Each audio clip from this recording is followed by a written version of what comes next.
This unlucky high schooler just became the latest target for Truck-kun, and when he finally wakes up, he's in a completely different world, a classic isekai setup. What he doesn't know yet is that he's got an insane hidden perk, the eternal youth. The story then opens in a medieval-style fantasy world, where a teenager named Ryo is lying on the floor of a tiny, run-down cottage. The place is empty except for a couple of old books and a knife sitting lonely on a table. Ryo shrugs them off, steps outside to breathe in the mountain air, and takes a look around. All he sees are endless peaks rising up everywhere. Curious, he lifts his hand and quietly mutters, "Water, come forth," and like magic, a small pool of water springs up in his palm. Flashback to just a few days earlier, Ryo suddenly finds himself suspended in a bright, endless void. Confused, he's met by an angel who's quick to read his thoughts, assuring him this is not some afterlife checkpoint. The angel, who admits it's been ages since he's seen a guest, is both happy for the company and a bit bummed, since Ryo died after the infamous Truck-kun accident. Ryo, putting two and two together, realizes he's in line for reincarnation. He straight up asks the angel, who he decides to call Michael in his mind, what he's supposed to do in his next life. Michael tells him to just live however he likes. Ryo always wanted a slow, boring life, so after getting Michael's blessing, he gets ready to be reborn in a new, magical world called Phi. But before he goes, Michael breaks down the basics. Only 1/5 of people here can actually use magic, but Ryo is one of the lucky few, especially gifted with water abilities. Since Ryo wanted a boring life, Michael sets him up in the forest of Rondo, far from crowds, with a small cottage and 2 months' worth of food stacked in a cold storage house. Inside the cottage, there are 2 handy guidebooks, one about the local plants, the other on the monsters he might run into. And when it comes to learning magic, Ryo remembers Michael's advice: all you need is imagination and practice. He's also safe from forest monsters for now, since Michael put up a barrier around the house. He then gives water magic another try, and with just a thought, he makes a perfect water ball appear in his hand. No chanting, just pure focus. And honestly, it's a pretty sweet setup for someone who just wanted to take it easy in another world. With a quick flick of his magic, Ryo then plugs up the bathtub with water. Honestly, it's a bit gross if you think about it, because the water technically comes straight from inside him. And to make things worse, it's freezing cold. Now he's got a new problem: how to heat it up. He tries the old school way, rubbing sticks together to spark a fire, but after multiple failed attempts, he just gives up and starts thinking if there's a magical shortcut. Remembering his chemistry classes from his past life, Ryo decides to separate hydrogen and oxygen from the water, but instead of making fire, the whole thing freezes up and turns into solid ice. Staring at the ice, Ryo has a light bulb moment. He uses the ice like a magnifying glass to focus sunlight, and with some luck, he manages to get a fire going. Finally, he gets the water nice and hot and takes a long, relaxing bath. While soaking, his mind starts to clear, and he suddenly realizes he could have just used magic to heat the water in the first place, by reversing the process he used to make ice. But he'll save that trick for next time, because for now, it's time to eat. During dinner, Ryo thinks about his limited food stash. He knows he'll need to start hunting soon, but the idea of going into the forest freaks him out. He's pretty sure that little knife Michael left him won't do much against monsters, so now he's got to unlock some offensive magic. The following morning, Ryo gets to work on his very first offensive spell, Water Ball, but the results are underwhelming. The attack does nothing to the tree he's aiming at. He tweaks the spell, making the ball thinner and sharper, almost like an arrow. After hours of trial and error, he finally manages to create a simple water jet, but even that can't scratch the tree. Not one to give up, Ryo spends the following day experimenting with ice magic instead. He carefully forms an ice crystal, but quickly learns that levitating ice is a lot tougher than water. Still, he keeps at it for hours and eventually figures out how to summon multiple ice crystals at once. But the only problem is that he still can't get them to actually launch at his target.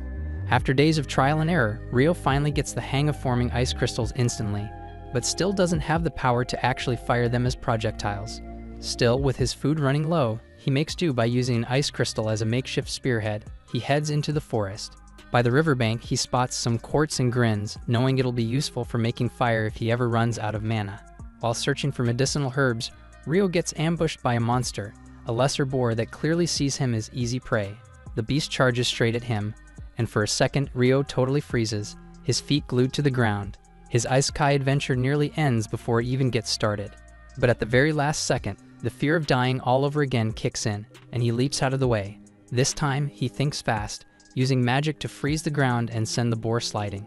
In the chaos, he summons several sharp icicles right in the boar's path, and the beast ends up impaled and finished off.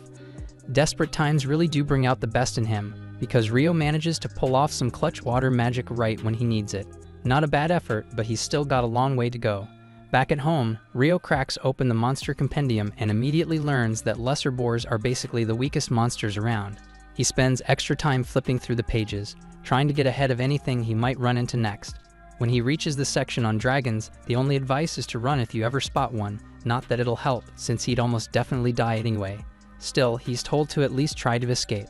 Turning the page, he lands on a Kuma, an even worse nightmare. For this monster, the book doesn't bother giving any survival tips. All it says is to pray you never cross paths with one. The more he reads, the less helpful the book seems, but he powers through. You'd think his last hunt would keep him inside for good, but there's only so much time a guy can spend indoors. The next day, he pulls himself together and heads out again, ready for whatever this world might throw at him. And the day starts with optimism because Rio discovers a tree loaded with fruit. The first bite is so good, it almost makes up for all the stress from the day before, but his luck doesn't last. Out of nowhere, an assassin hawk swoops down and knocks him flat. It's immediately clear that this hawk is way stronger than he is, and there's no chance he can win in a straight fight. The hawk even uses invisible air magic, leaving Rio completely defenseless. Remembering advice from his monster book, he tries to run, but there's no way he's outrunning a damn hawk. Realizing he can't escape, he turns to face the hawk. Using his ice magic, he manages to trap the bird. Thinking he's finally won, he gets closer, only for the hawk to break out, injured but alive, one eye now damaged. Once the hawk realizes Rio isn't as weak as he thought, it bolts. Rio collapses in relief, complaining that this slow life he wanted is anything but slow. Trying to get home after the fight, Rio realizes he's completely lost thanks to his mad dash from the hawk. As he stumbles through the forest, something freaks him out even more. A headless Dullahan with smoke pouring from its neck, calmly tending to its horse. But somehow, Rio eventually finds his way back home. As days pass, he keeps training and leveling up his skills. From fighting monsters to fishing, his water magic gets so strong he can slice through mountains with it. He keeps pushing himself to get tougher, and slowly he's starting to adjust to this new life. But every night, he returns to the same spot where he found the Dullahan, challenging it over and over, not to win, but maybe just to grow stronger. There's no info about Dullahans in his monster compendium, so he wonders if it's not a monster at all, or if it's just not in the beginner's guide. After another failed duel, Rio admits the only reason he keeps coming back is because it feels like the Dullahan is actually helping him get stronger. One night, he watches as the Dullahan creates an ice sword, holding it out toward him as if offering a gift. Taking the hint, Rio accepts the sword, and with that, the Dullahan leaves him in peace. For the next several days, or maybe even weeks, Rio finally enjoys a stretch of calm, but the peace doesn't last long. One day, while training, he spots a familiar figure. The vengeful hawk is back. He instantly notices it's missing an eye, so there's no doubt it's the same bird he fought before. But now it's turned completely black, and it looks much bigger than last time, which means it's evolved. The hawk charges at him, faster and stronger than ever. Rio instantly calls up his 5-layer ice wall, but the hawk smashes through it like it's nothing, so he quickly summons a 10-layer ice wall, but the bird breaks that down too. Desperate, Rio attacks with multiple ice crystals, but the hawk uses some kind of magic negation to wipe them out and closes in on him.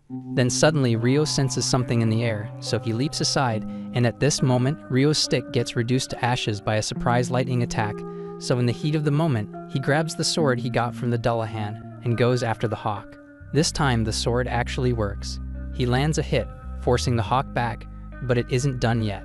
The bird lunges at him again, and with a final thrust, Rio pierces it with the blade and the hawk collapses. Rio approaches the fallen bird, admitting that it's one of the most persistent creatures he's ever met. He realizes that the hawk evolved just for this rematch, and as a sign of respect, he lets it die by his hand. Removing the sword, he watches as the hawk finally passes away. Rio continues his journey, completely unaware that a dragon is nearby. Suddenly, a dragon appears and starts speaking to him, and Rio is stunned that he can understand a dragon's voice. The dragon, glad to have his telepathy working again, asks Rio if he's seen an evolved hawk. Rio explains he just killed one. The dragon is surprised that a human could defeat it, so Rio shows him the sword.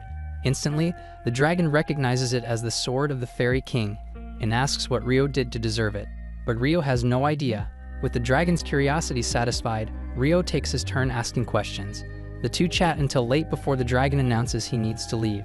But before parting ways, Rio introduces himself and the dragon shares his name, Lewin. Things are actually going pretty well for Rio in this new world, so well that the angel who reincarnated him checks his heavenly records again and realizes he missed something huge.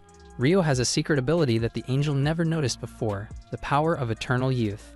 Meanwhile, down by the riverbank, we see a mysterious boy with red hair lying in the sand next to a wrecked boat. A bit later, Rio is suddenly hit with a strong urge for seafood, so he leisurely heads over toward the shore. But the second he gets there, he freezes up, stunned by the gigantic shipwreck lying scattered across the sand. He darts forward and immediately sees a man sprawled next to the destroyed ship. Quickly dropping to his knees to check on him, Rio realizes the guy's already gone and there's nothing he can do. But then he hears a faint groan nearby, and excitement floods through him because this is the first living human he's encountered since arriving in this world. The survivor named Abel recalls fragmented memories of a massive octopus-like monster attacking his ship during a violent storm, causing him to plunge into the sea. But when Abel wakes up, he's surprised as hell to find himself chilling in some stranger's house. Confused but grateful he's alive, he quickly bolts upright, panicking as he searches for other survivors. When Abel staggers outside, he's even more confused, realizing he has absolutely no clue where the hell he is. Just then, Rio appears quietly behind him, startling Abel because despite being a seasoned warrior, he couldn't sense Rio's presence at all, and he is also equally stunned by Rio's bizarre fashion sense, though he decides to politely avoid mentioning it for now. Instead, he introduces himself properly and thanks Rio for saving him. Rio awkwardly replies that Abel was the only guy still breathing, and the rest were already fish food when he got there. Abel quickly assures him not to stress about it, casually revealing those guys were just sketchy smugglers anyway. But before he can say more, his stomach interrupts him with a loud growl. Laughing awkwardly, Rio suggests they continue the chat over some food. Abel follows him inside, but nosy-ass Abel immediately brings up Rio's bizarre clothing. Rio explains that he simply has no other clothing and lacks materials to craft new ones. So Abel casually advises him to just buy some, but immediately feels awkward, thinking Rio might be too poor to afford new clothes. But Rio quickly eases Abel's guilt trip by explaining he's literally the only human living in this godforsaken place, so there's nobody to sell him clothes anyway. Abel then gets curious, asking if Rio hunts to get his grout. Rio casually nods yes, and Abel curiously asks if he uses that dinky little knife he's got. With a smirk, Rio demonstrates his impressive water magic, mentioning that magic is his primary method for hunting. Abel is astonished, revealing that only about half the world's population can use magic, and he himself unfortunately belongs to the half that can't. This surprises Rio because the angel had told him that just 20% of people possess magical abilities. Afterward, Abel requests that Rio take him down to the shore as there's something important he needs to verify. On their way down to the beach, Abel suddenly tries to act all heroic, telling Rio to stay behind him if they encounter any danger. Rio calmly replies that it's not necessary, but Abel insists, clearly not wanting to feel like some helpless damsel in distress. Rio allows him to do as he wishes, and soon they reach the wrecked ship, but all the bodies have mysteriously vanished. Abel figures either the monsters or the sea already took care of them, then awkwardly thanks Rio again, knowing his ass would have met the same fate without him. Abel grumbles a bit, mentioning that he couldn't find whatever the hell he was looking for, and says that right now his priority is meeting back up with his crew. Problem is, the storm knocked his ship far south to God knows where, leaving him completely unsure about which way to go next. Then Abel suddenly perks up, turning to Rio and casually asking if he'd like to tag along. Rio is surprised by the sudden invitation, and Abel quickly explains that he could use Rio's help to find his way back, and in return, Abel could hook Rio up with a decent job in the city, one where he might not have to dress like Mockley anymore. After thinking it through, Rio eventually agrees to guide Abel back. Later that evening, Rio stands quietly looking at the garden he's painstakingly grown, feeling a strange pang of sadness at the thought of leaving all his hard work behind. That night, he tells Abel he's heading out to say goodbye to someone important. Abel raises an eyebrow, obviously curious who the hell Rio could be meeting in the middle of nowhere, but decides not to pry, probably sensing it's none of his damn business. Afterward, Rio walks over to the lake to find the headless knight. Standing by the quiet waters, he announces he's leaving the forest for a long time. He thanks the knight for all the training, then dramatically whips out his knife, promising to go all out one last time. Without a word, obviously since the dude has no head, the knight draws his sword, ready to throw down. Rio charges in hard, delivering blow after blow like he's in the final scene of some epic anime fight, driving the knight backward relentlessly. Eventually, Rio exhausts himself, panting heavily as the knight silently retreats into the lake again. Catching his breath, Rio offers one final heartfelt thank you, but of course the knight keeps silent. Just as Rio's about to leave, the knight unexpectedly turns around and magically summons a badass armored suit straight out of the water, apparently his parting gift. Rio gets embarrassingly sentimental at the gesture, choking out another thank you before heading back home. The following day, Rio and Abel gear up to set out on their journey. As they get ready, Rio finds himself surprisingly nostalgic about leaving the isolated place he's called home for so long. Soon after, they encounter a wild boar in the forest, and Abel quickly asks Rio to leave it to him. He rushes toward the boar with his sword drawn, swiftly unleashing a combat skill that instantly turns the poor animal into a shish kebab.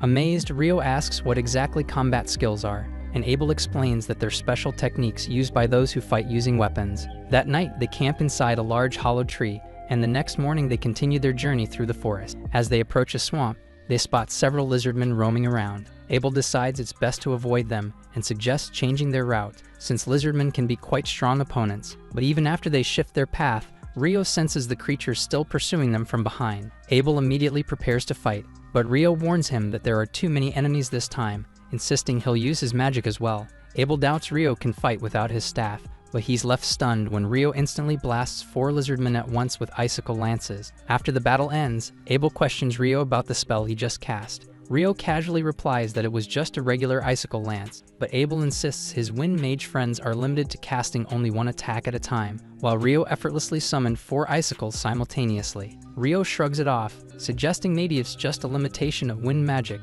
because it's totally normal for water magic. Abel decides not to dwell on it too much, suggesting they continue their journey. But before moving forward, Rio creates 2 ice glasses and magically fills them with water. Abel notices Rio used a different incantation this time, but Rio quickly covers it up by saying that he must have misheard him earlier. As they keep traveling, Abel hands Rio a coin, and Rio excitedly claims this is the first time he's ever seen actual money. Abel is speechless, as he always assumed Rio was poor, but never imagined he was that poor. He then begins explaining to Rio about the 3 major nations within the central provinces: the Kingdom of Knightley, the Devi Empire, and the Handali Federation. Rio immediately starts roasting the Devi Empire just because he finds its name ridiculous, and while he continues joking about the Empire's absurd name, they reach a wide clearing. But just then, a rock near them moves on its own, startling both of them, so Abel quickly draws his sword and slices it neatly in half, and Rio swiftly conjures a water barrier to deflect the barrage of flying stones. Abel realizes with dread they've accidentally wandered into a nest of rock golems.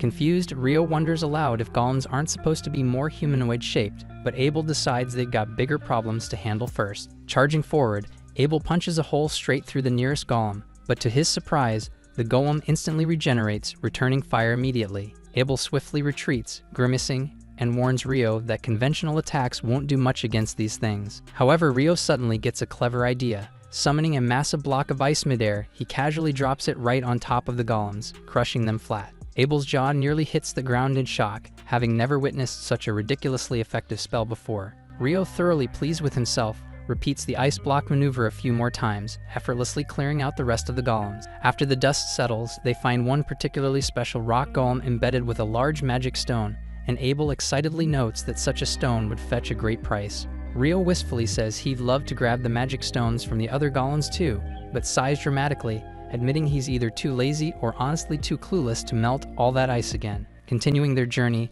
they soon stumble upon an enormous crocodile hippo creature sprawled out before them. Abel gasps in awe, calling it a behemoth, a ridiculously rare and powerful monster he's only heard legends about. Rio eagerly asks if they should hunt it, but Abel quickly shakes his head, insisting they don't stand a chance. Just then, a group of wyverns swoop down from above, capturing Rio's attention immediately. He's excited to witness an epic monster showdown. Moments later, the wyverns waste no time, launching magical rocks at the behemoth, but the beast simply roars defiantly, canceling out their magic and sending the wyverns tumbling to the ground. Impressed, Rio casually tells Abel that the massive creature likely has some sort of magic cancellation skill. Later that night, over dinner, Abel curiously asks Rio about the magic cancellation skill, since he'd only heard of certain dungeon traps having such a powerful ability. Rio's eyes sparkle at the mention of dungeons, excitedly demanding to know more. Abel casually mentions there's a dungeon in the city of Loon, exactly where they're heading. Rio dramatically loses it, annoyed that Abel didn't bother mentioning something so crucial earlier,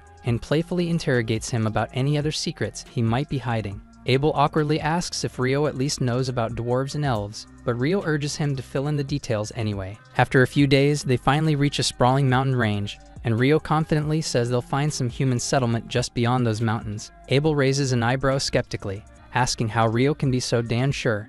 Rio briefly considers telling Abel about that dragon he casually chatted with, who conveniently spilled all the secrets of this world, but decides against it, and he settles instead on dramatically replying that it's knowledge beyond human comprehension. Just as Abel's about to call him out on his cryptic nonsense, they suddenly hear a strange noise nearby.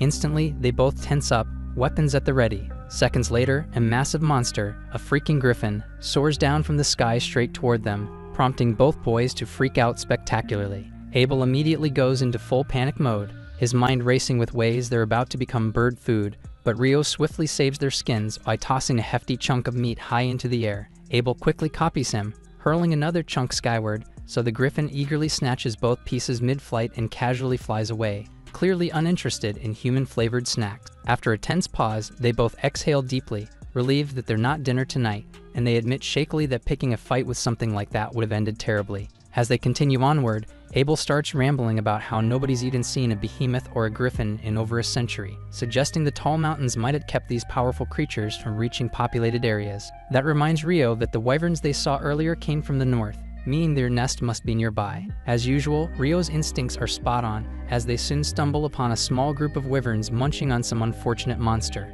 Rio eagerly suggests fighting them, but Abel quickly shuts him down, warning him that it typically takes at least 20 experienced adventurers to handle creatures as tough as wyverns. Rio shrugs calmly, reminding Abel they'll inevitably have to face strong monsters eventually. Then with a mischievous smile, Rio asks if pinning them to the ground would make things easier for Abel. Abel cautiously agrees, saying if they're grounded, he can handle one or two up close. Without hesitation, Rio dramatically steps forward, loudly chanting a deliberately exaggerated fake spell before casually summoning 4 icicles that stab through the wyvern's wings, pinning them in place. Abel doesn't waste the opportunity and swiftly leaps forward, ending their misery. But before they can celebrate, 2 more wyverns swoop in aggressively. This time, Rio instantly summons more icicles, but without bothering with any flashy chanting. Abel notices immediately, casting a suspicious glance at Rio, but decides to save the questions for later. After dispatching the new threats, they gather the magic stones from the defeated wyverns and continue their journey northward.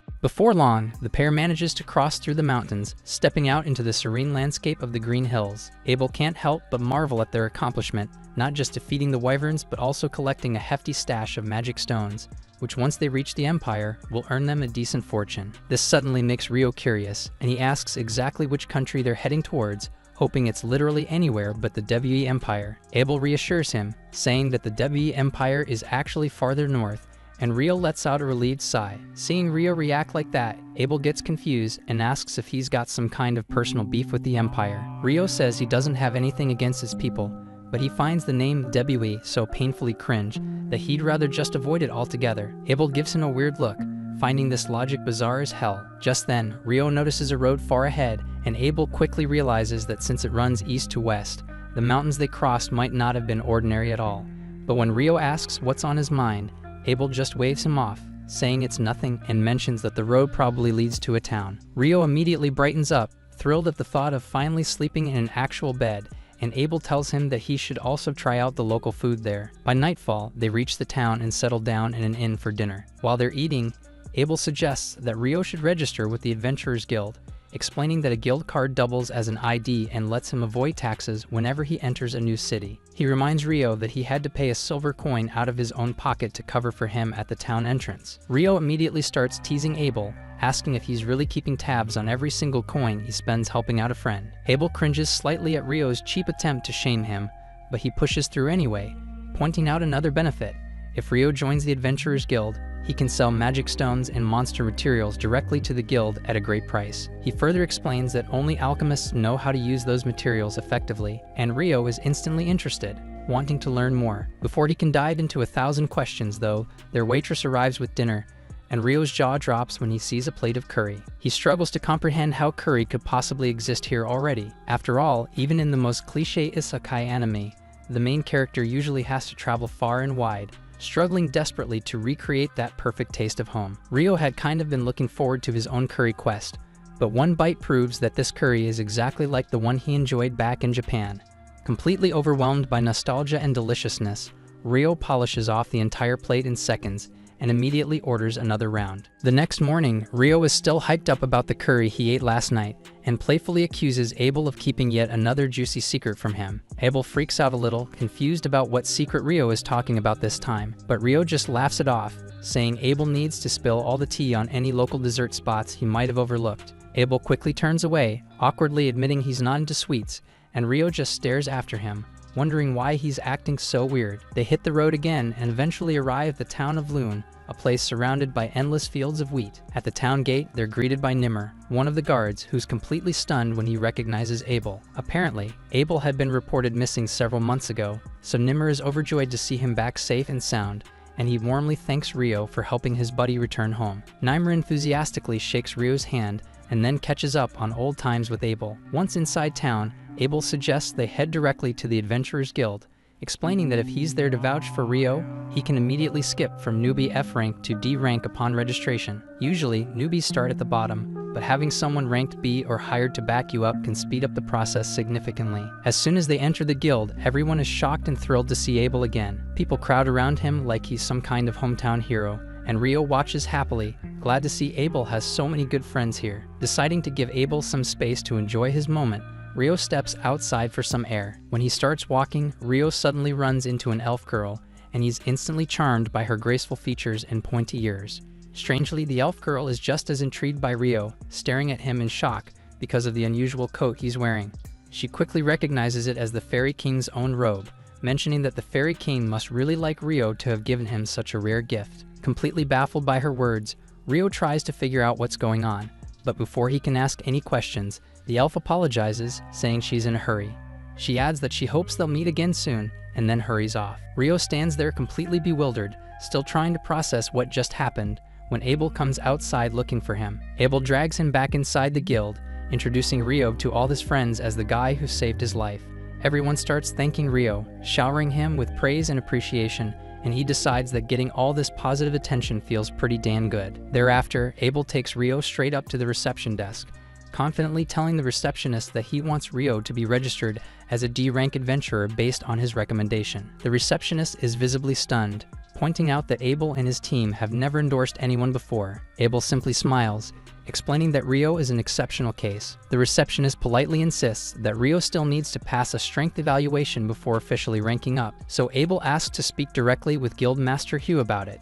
She tells him to wait for a bit, and shortly afterward, Hugh bursts into the room dramatically, overjoyed after hearing Abel is back. Abel introduces Rio to the Guildmaster, requesting that Rio be given the rank-up test. Hugh mentions they'll need proof of Rio's strength for that, and Abel casually replies that Rio is even stronger than himself, leaving the Guildmaster in total disbelief. Abel quickly backs up his claim by pulling out all the magic stones they'd gathered from the wyverns, and Hugh instantly freaks out. He exclaims that the sheer quantity of stones indicates they've taken down enough wyverns to threaten an entire country. Abel calmly reassures him that there's no danger of an attack since they hunted the wyverns south of the Malefic Mountains. Curious, Rio wonders if the name Malefic Mountains has some special meaning, prompting Hugh to explain that no one in recorded history has safely crossed them. Hugh emphasizes that the mountains are so notoriously dangerous, even elite adventurers wouldn't risk exploring there without an extremely important damn reason. He's astonished that Rio and Abel are now the first to accomplish such an impossible accomplishment, immediately agreeing to promote Rio without further testing. Suddenly, Abel's party members burst into the room, overcome with emotion after thinking they'd never see Abel alive again. Seeing this heartfelt reunion, Hugh decides it's best to give them some space, and offers to guide Rio outside to finalize his registration. As Rio turns to leave, Abel quickly calls out, asking him to wait at the reception desk once he's done, mentioning he wants to show Rio someplace special. Thereafter, Hugh leads Rio towards his office,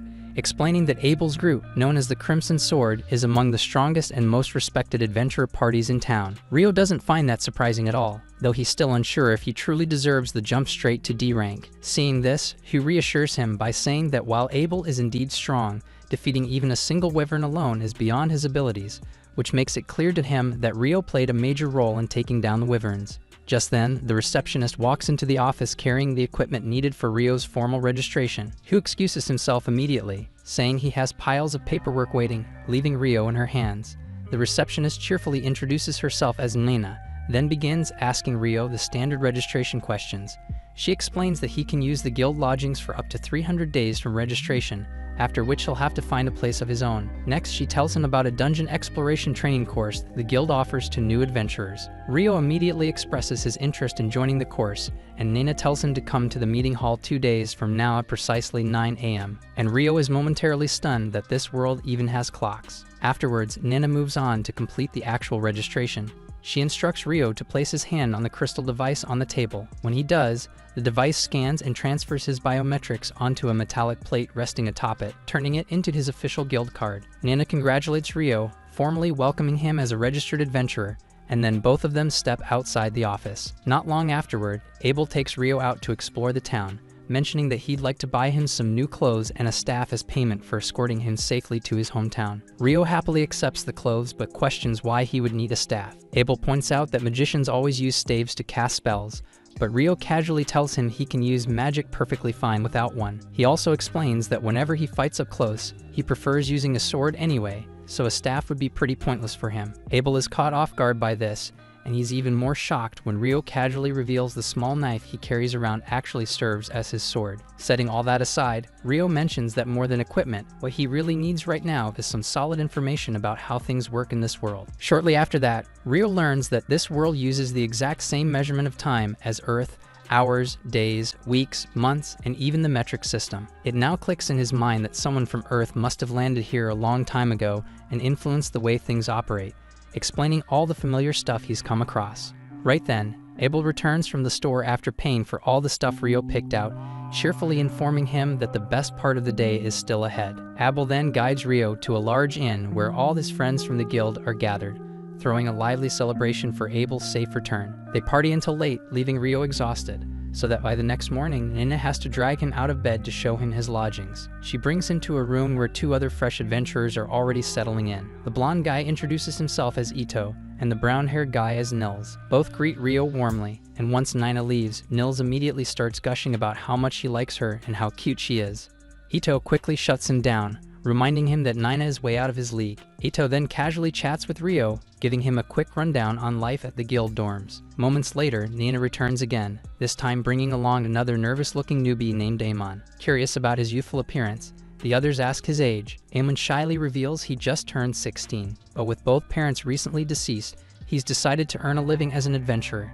Nina gently asks them to make Amon feel welcome, then reminds Rio and Amon to join her at the meeting hall the next morning for their dungeon exploration training. At the same time, Abel excitedly recounts to his party all the incredible things he saw Rio do, using magic effortlessly without a staff, skewering wyverns with icicles, and even crushing rock golems with gigantic ice blocks. Lynn, the skeptical member of the group, dismisses Abel's stories as impossible, arguing that magic simply doesn't work that way due to limitations like range and distance. But Abel firmly insists that everything he said was true. But then another party member named Rhea comments thoughtfully that there's only one mage who has ever been rumored to wield magic of such scale, and he is the legendary Inferno magician. But since nobody has actually witnessed his insane magic firsthand, his feats remain nothing more than rumors. This leads to a brief moment of worry.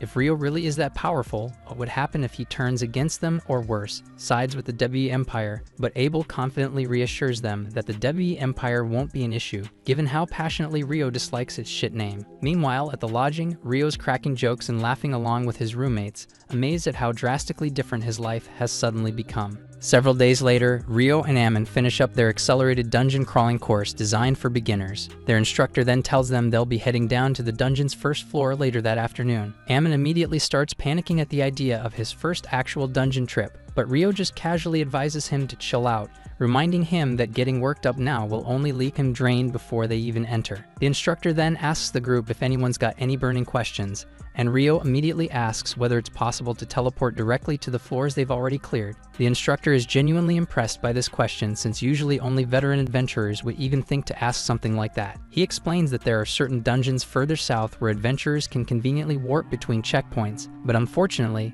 the Loon Dungeon doesn't have any cool tricks like that. Afterwards, the instructor escorts the newbies directly to the dungeon, located right in the city's heart. He reveals that the city itself was literally built around the dungeon, adding that every several years the monster count inside spikes dramatically, sometimes even pushing them above ground. He explains how the massive walls around the dungeon protect ordinary folks from monster rampages, but then quickly reassures the nervous newbies there's currently zero risk of any major monster outbreak happening anytime soon. Not long after, They finally reach the beginner-friendly first floor of the dungeon, which fortunately doesn't house any particularly fierce creatures. The instructor tells everyone they're welcome to explore freely, but insists they stick close to the entrance. Rio pairs up with Ammon, and almost immediately Rio senses something approaching. He tells Ammon to ready himself for a strike while he handles immobilizing their enemy, and Ammon anxiously pulls out his sword. Moments later, a monster ant shows up, and Rio instantly recognizes it from his monster textbook as a soldier ant.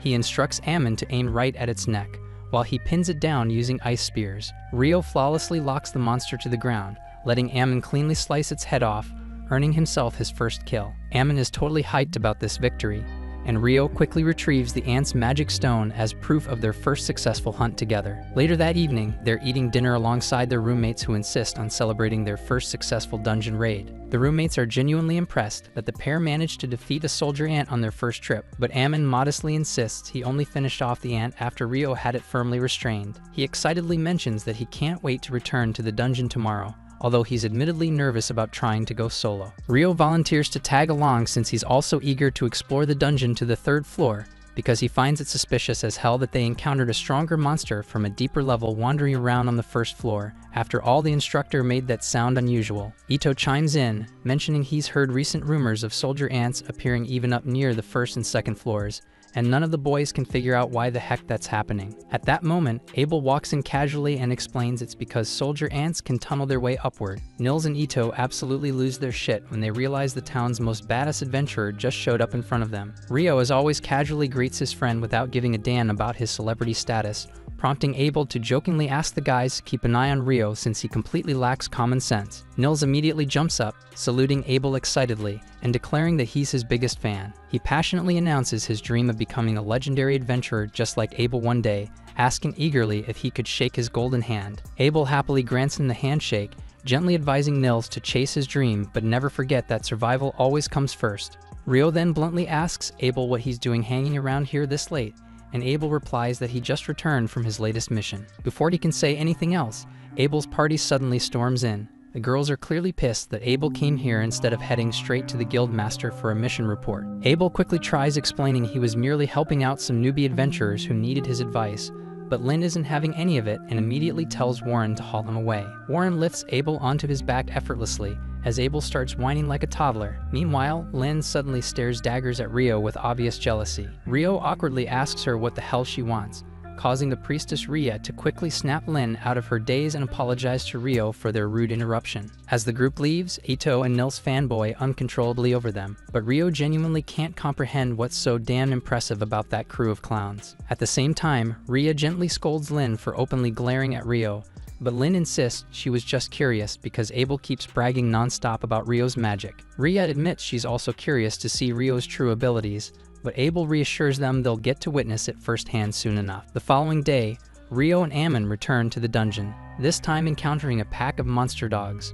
Rio once again pins the beasts down effortlessly with his ice spears, while Ammon impressively displays his sword skills by taking out a couple of the monsters himself. Afterwards, during a brief break, Rio comments that Ammon's swordsmanship reminds him strangely of Abel's style. Ammon clarifies that his sword instructor was some old geezer named Kiro, who learned swordsmanship from a prestigious academy back in the capital. So Rio immediately assumes Abel must have trained under the same academy and sees genuine potential in Ammon, believing he could grow into an incredibly powerful swordsman one day. Ammon is impressed that Rio knows so much about swordsmanship despite being primarily a mage.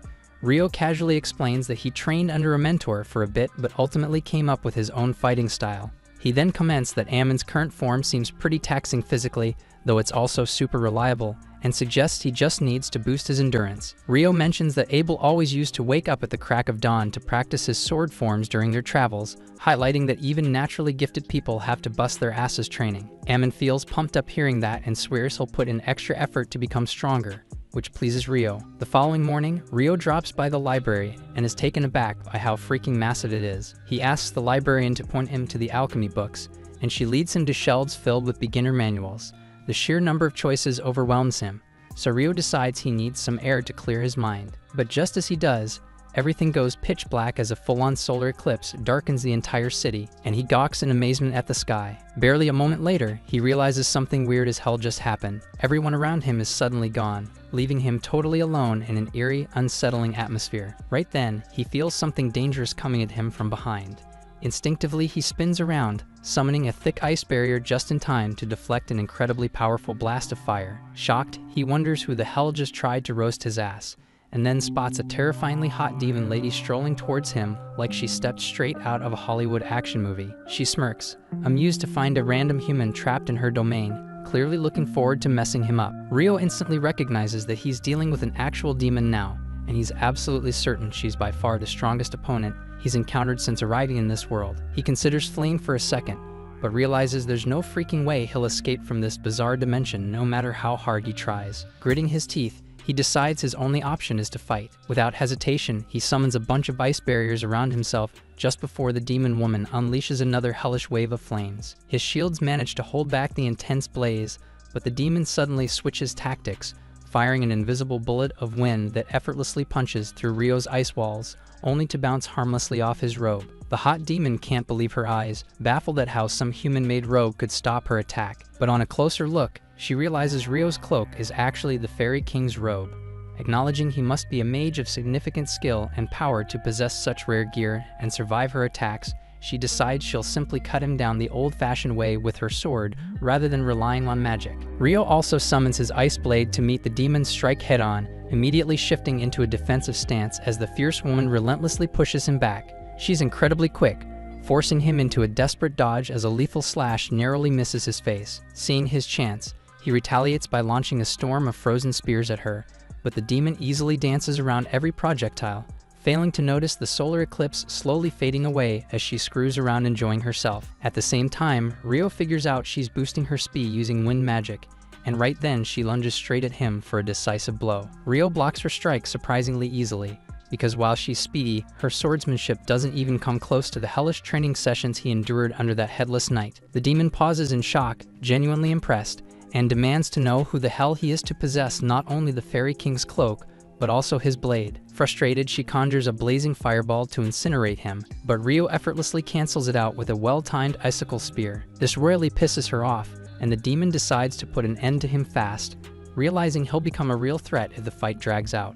She unleashes an aggressive onslaught, but Ryo remains composed, smoothly blocking her frenzied attacks. He spots an opening and counters fiercely, knocking the demon off balance. Immediately seizing the advantage, Ryo unleashes a barrage of sharpened ice spikes, aiming to finish her off. The demoness quickly surrounds herself in scorching flames, melting away the ice spears before they reach her. But as Ryo's relentless assault intensifies, she is forced to summon thick stone walls as extra protection. Ryo, however, adapts on the fly, switching tactics to piercing high-pressure jets of water that slice effortlessly through the rocky barriers, slashing her several times. She is stunned that his attacks could actually hurt her, but luckily Ryo had been striking blindly due to the thick cloud of smoke obscuring his vision. Seizing his opportunity, Ryo rushes in to deliver the killing blow, but the demon desperately leaps forward to intercept his strike. As their blades violently clash midair, Ryo is startled to see the demon's wounds rapidly closing up and healing right before his eyes. His momentary distraction gives her the opening she needs to land a devastating hit, slamming him hard into a nearby building. As she prepares to finish him off for good, she feels droplets of water hitting her skin. Confused, she glances upwards just as a scalding hot raindrop strikes her cheek, burning hotter than freaking boiling water.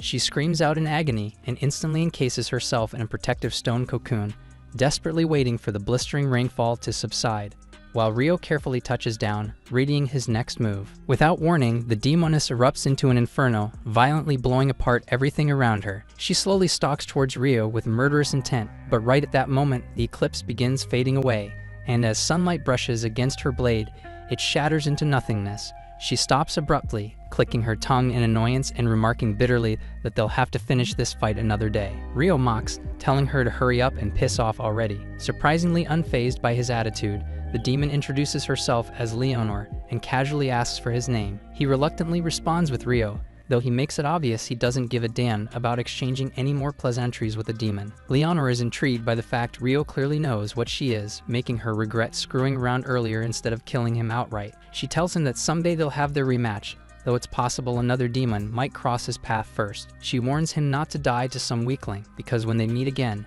she'll have grown far stronger, and next time she won't hesitate to finish his ass off. Rio feels a chill down his spine at that thought, but just then, the eclipse completely disappears, and in an instant reality returns to normal, leaving no sign of their chaotic battle. Feeling shaken, Rio decides it's best to just buy his books quickly and get some rest. He heads straight to the bank, cashing in on the hefty stack of coins he earned from selling all those wyvern magic stones. Afterwards, he swings by the dorm hoping to check in with his roommates, but when he realizes they're not around, he's just about to leave when he spots them being cornered and harassed by a group of douchebag adventurers. Nils and Ito are cursing the leader, a big jerk named Dan, for cowardly ambushing them while they're still injured. But Dan sneers back that monsters won't give them any pity either when they eventually die in the dungeon. Out of nowhere, Dan's cronies suddenly drop unconscious as Rio quietly takes them out from behind, calmly telling Dan he's absolutely right, but maybe he should take his own advice sometimes.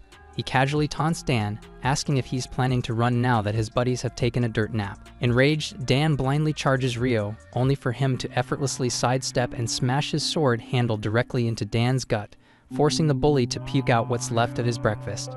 Rio quickly shifts his attention to healing his injured friends, scolding them lightly about needing to toughen up so no weak-ass punks can catch them off guard again. Still, he decides that right now they all deserve a good break. Together, they hit up the public baths, where Ato, their resident priest, heals the nasty wound left by Leonor's wind bullet. As everyone sits soaking in the water, curiosity gets the best of them, and they start bombarding Rio with questions about who the hell could possibly hurt someone as strong as him. Rio considers mentioning the demon briefly, but quickly decides against it, because for now relaxation is the priority and everything else can wait. Thanks for watching. If you enjoyed the recap and are excited for the next episode, make sure to like, subscribe, and hit that notification bell so you don't miss our daily recaps.